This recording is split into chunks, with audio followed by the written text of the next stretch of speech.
Welcome back to the UrbanRanch, version 2.0, quickshot 11. We've chosen to refinish and preserve several interior doors in the home.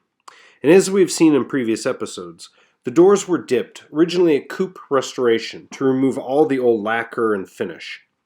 Next, you see Brian is meticulously cleaning the doors, which provides a light sanding to open the grain in the wood, and subsequently applies 3 coats of a Minwax polyacrylic matte finish.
We've also managed to restore the hardware on the doors using a several-step process of polishing the metal.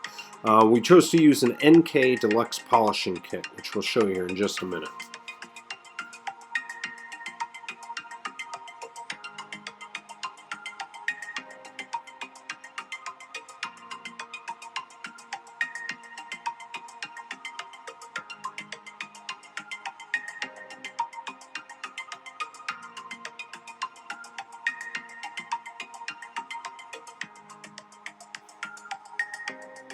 Hope you enjoyed this quick shot on UrbanRanch version 2.0.